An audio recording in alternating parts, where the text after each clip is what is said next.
home. Man, I got you dethroned. I got enemies all around me, but man, I'm in the safe zone. Cause I got friends who hold my back. No, I ain't going back. Haters want to slow my track, but man, I'm heading my back. We a tribe, we gon' take you by surprise. We gon' make you fall in line. Step aside, this my fight. These ain't fans, brother, brother, this my family for life. These ain't gangs, brother, brother, I got armies by my side.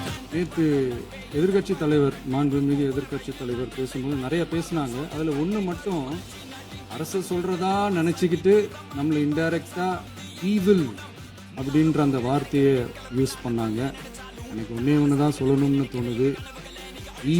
ஈவில்ஸ்னு devil's பேசக்கூடாது. அவங்க இருந்திருந்தா ஒரு action பண்ணணும்னு எனக்கு தோணுச்சு. எல்லாரும் போயிட்டாங்க. Permission பண்ணலாமா? இப்பவும் பண்ணலாம், ஒன்றும் தப்பு இல்லை.